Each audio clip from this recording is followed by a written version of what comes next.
Without love, no beating on, without a listener. Hello, nice to meet you, Radwan Mriziga, and thank you so much for being here to give this interview. We understand that it's completely a moment of re-elaborating and constructing and defining your piece called Tafukt, and that will be an absolute premiere in the Alcântara Festival in the 17th and 18th of November, as far as I know, at the Theatre São Luís. So you're a choreographer and a dancer trained in Marrakech and Tunisia before moving to Brussels, where you continue your training at Parts. And since 2014, you have been supported by the Nomadic Art Center Museum, and now you're currently an artist in residence at the Kai Theater. Is it correct? Yeah. Okay. So I'm starting these interviews with a very open question, knowing that some of the artists are preparing their pieces, which is a question that you can say whatever crosses your mind, a word, a gesture, a phrase, regarding this process and this piece. First, can I just say that actually I'm not in. We finished somehow the piece. We didn't premiere it yet, but because of the situation, we finished the piece. So we're waiting just for the premiere, basically. And like in one phrase, I would say. Going back to some knowledge from my ancestors, if I may resume. So sure. So I really like the research I did about your work. I believe it is very challenging and decolonial because you are stressing the very ontological differences between different cultures. And I honestly believe that this is the work that we as a global society should be doing right now. So what I would like to start to question is, when it comes to history, coming from such a specific historical moment, we are talking about the semantics and mythologies of the Imazigan. Yeah. Okay. No, you can teach me. This is good to learn how to pronounce. Imazigan. Yes, exactly. I'll get there. So we are talking about these indigenous people of North of Africa. How much do you reinvent, translate, transform, and critique that history and still keep some elements intact? Because what are those elements that for you are really important to be present in this piece in order to reconfigure history? And when I started to question how I want to do this work, how I want to relate to my people, to my ancestors, to this specific space in the Mediterranean, how it's linked to south of Europe, how actually this place was somehow horizontally equal in constructing certain history or certain narratives, but then how some part of it was just excluded, and then we kept one because another part of Europe needed only one narratives.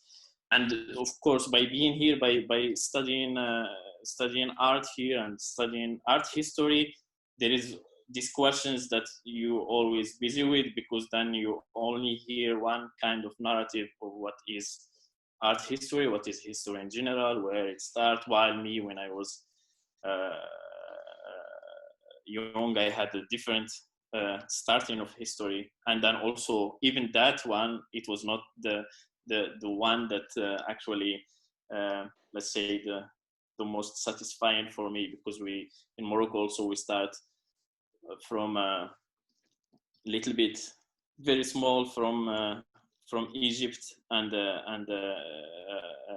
Middle East, and then it goes very fast to Arabic history in general, while as Amazigh we are not in the history books. Like we only there like very briefly as a indigenous people from that region. I also wanted to go deeper in this knowledge because I have certain kind of access to it, which is the language, my family, the place, the where I lived, like the materials. So I also wanted to go in this knowledge that I always didn't pay attention to because I was in. It's not about saying this is wrong, this is right, and it's not this way of reading history again. It's not really only rewriting. It's more of constructing this space, and that's why I think I chose art. To study art and to work in art is also this way of understanding knowledge, that it's not only about what you see and read and understand, but there is a different layers, of course, which is it's between the emotions, the body, the spirit. Well, yeah, like so for me, these elements, this is how we can construct history. We cannot construct it only on a academic way. So sure. In terms of research and in terms of the problem of a single story, I completely agree with you. The archives and are written by the winner, and we have to find different ways of formulate history and stories that are not accumulated by these kind of museums and archives.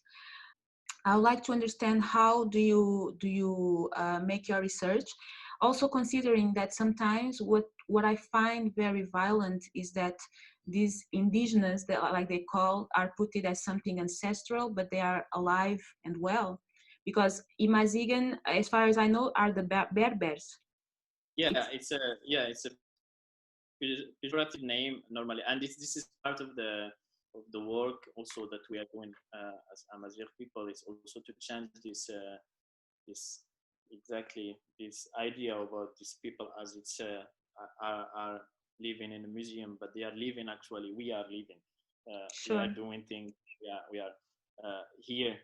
And then the name, it's Amazigh, and Berber, it's coming from barbarian, which is, as a concept of being barbarian, I don't have a problem with it. But actually, we are not called Berber because we don't have it in the language. It doesn't exist in the language. Yeah. In the language, it exists. Amazigh, we call ourselves Amazigh or Ishlhain or Arifi or Qabail, or like different names, different tribes, but we never use Berber. It's only like the others who use it. Okay, it's not a self-determination category, because okay, I didn't knew that.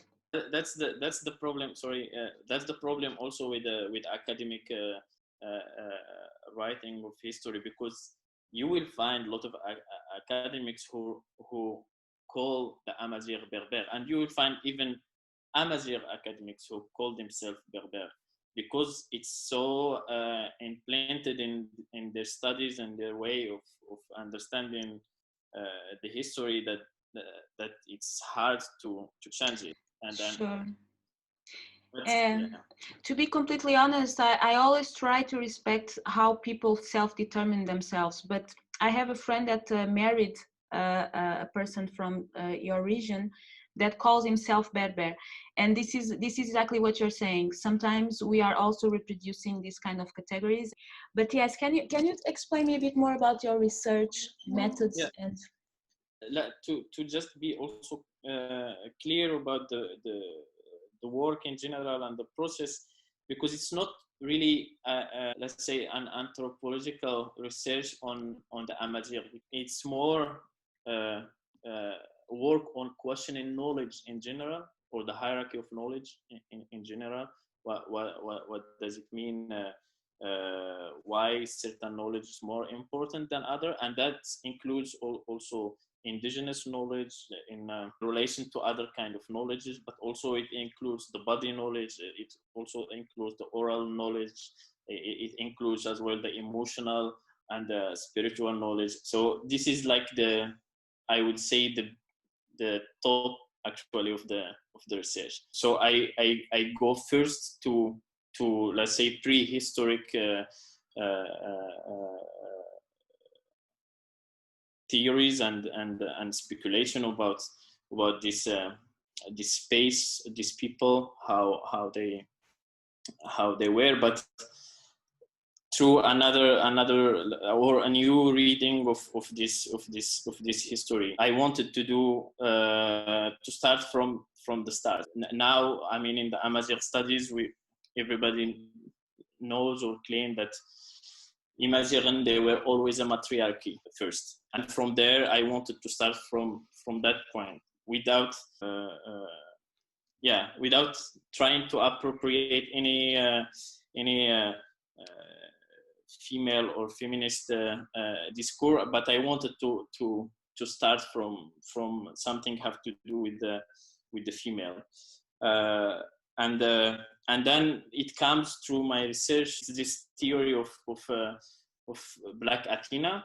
In this theory, it says that actually it was she was born or made first in Libya and then traveled to Egypt and then to Greek and then becomes Athena, the Greek Athena. And then I wanted to do this, to do a trilogy that talks about these three spaces. So I did first the first one because I mean Egypt and Tunis, because Athena and Tanit, they are also the same. I started in Tunis, and then the second one, which I will do now in Alcantara, it's Tafukt, which is Athena in Athena, and then the third one will be Neith, which is in Egypt.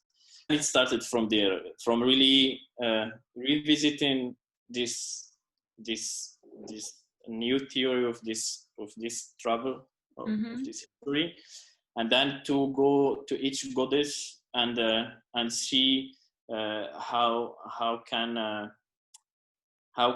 it be not made, not recreated, because I'm not entitled to do that. But what can I take from this figure and then bring it in a choreographic form of a solo, of a dance solo. You have been here before me, and after we shall remain. You have been here before me. About movements and borders, I believe that you touched very important points when you talked about matriarchy, because I believe that when we are moving from global south and the north, we are creating new epistemologies when we start thinking about these tensions, and when we start formulating what we feel and how we see the world.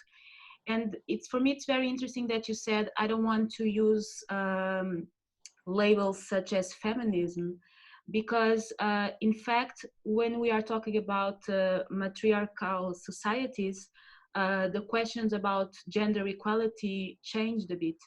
And we have already like formulations as womanism, that is something that is saying that women in the global south, they have a different role in society. So what they are reaching for is not a equality of gender. They are reaching to contest their own position in a society as producers and as so it's really good that we don't get completely assimilated by these logics also. It's nice. Yeah. I never thought of it like this, but it sounds beautiful how you articulate it. Yeah. Mm-hmm.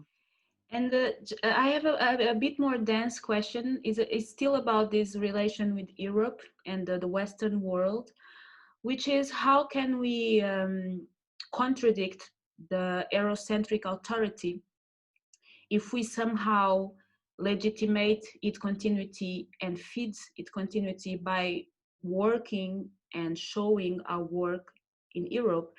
And this is, I know it's not simple because it's about resources, it's about conditions, it's about being finding the time and the space to be able to formulate all of this. But how can we, if there's a strategy in your work of presenting it also in the global south, how much this bothers you? How much do you feel like it is important also to restitute or some kind of restitution back to this population from which you bring your, that is you.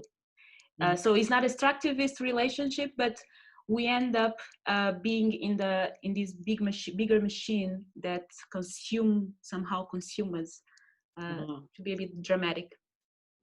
No, I mean, this is very, very deep question. No, I think, well, for me, the question is also, it's tricky in a way, because here in Europe as well, there is us, and that's also for me. Yeah, it's really it makes me also feel a little bit better that I'm not only doing my work in another space, or and continuing this it's because for me it's about knowledge, and this knowledge, if we continue produce in one place a lot of kind of knowledges, and it like we keep certain power in one place. But then for me there is also we are here, and that's hopefully this knowledge will be horizontalized also through us here. And then there is the other thing, which is of course the means are here, and part of this means, of course, it's coming also from the global south. So for me also there is also this thing of like, it is part of my money, let's say. It's a reparation, also a reparation process. Yeah. I have to take it, and I think people, they have to have also this, like, do not be afraid actually to do things here, because also it's part of it's the history, it's part of our money. We are living here. There is a big population of unprivileged people living here, so how we can also do things here. I was really wondering if you are also informed in your creative process by activists and social movements, because you are touching subjects such as racism, colonialism, nationalism, anti-Semitism. And I would like to know, how do you update yourself in terms of what is urgent for the activist groups that are eventually working on these subjects? Yeah, I think what I always say, that me myself, I'm not an activist, and I mean, it's complex. I would love to be, but at the same time, I don't do what it should be. I don't go out. I don't keep busy with this, which is something I respect and admire so much in my friends, activists. And then of course I follow also what's going on. I mean, I try also to not only be to take things from people. They always say also, I would love to be a tool. Yeah. It's interesting because activism became a very banal word, but I've been thinking a lot about it. I have some problems with the word artivism, because I believe it legitimates some lack of responsibility from artists of being politically implied in society. But then intellectual activism, I think it makes some sense. And I really believe that I could maybe eventually put your work there, because you are definitely supporting and dialoguing with other kinds of activism. I'm always also very careful to not appropriate the work of activists who works actually very hard, and most of the time they are not even paid for it. I would love always to be that medium, or I try to do my best in taking or canalizing, or I don't know, transforming these ideas to another object. But I'm not activist. I'm not activist. I'm like, you can say, intellectual activist. I would love to, but okay, I don't want to force you to be anything. no, no, Sorry no, if I was not clear. I really respect and believe what you are saying, and I respect that position. And extractivism is such a big important thing to be aware of. And but by reading the description of your piece, you end up saying in Tafukt, Radovan Mriziga seeks to create a space for reflections on the past in order to strive for a more inclusive future. And for me, this worriness of being responsible to create more comfortable places, more just places, for me, that's really something politically concrete and engaged. You have been a refuge and a shield. Remember the radiant sun. So I have a final question that I'm doing to all the interviews. The question is, what do you need? But of course, it's really complex. So it has to do with being an artist, a narcissist, surviving a pandemic situation, and in your condition of being in a diaspora, if you want, like. In the end, me with this situation, in all the levels, artistic or non-artistic, went back to the essential. And then for me, what I feel, it's very weird that I never had this strong feeling before, is that when I finished the work or the residency, the most thing I needed, it was audience to see the work. And it's something I never feel this strong need for audience, not the space, not even me being in dancing, because in this work I am not inside. So actually I wanted this relation with the audience. And I think for me, I realized also this is essential in my work, and it's something that we do not focus on so much. And I think it's something that I want to invest in more. Like I think somehow it become a little bit abstract, this relation with the audience. And then you go to an institution, you perform. There is people, but you don't know who are these people. They come, they go. Maybe they have their tickets since 6 months or 6 months or since 1 year. So they just go, they see, and then there is this relation that I suddenly was like, wow, this is something I need to work on myself. Sure. Thank you so much.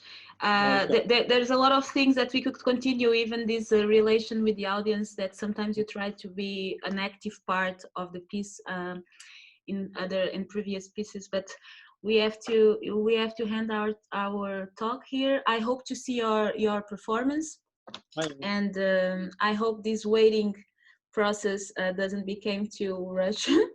But yeah, we're almost there, and thank you so much for your time and your for the interview. Super nice to talk. Thank you. Bye.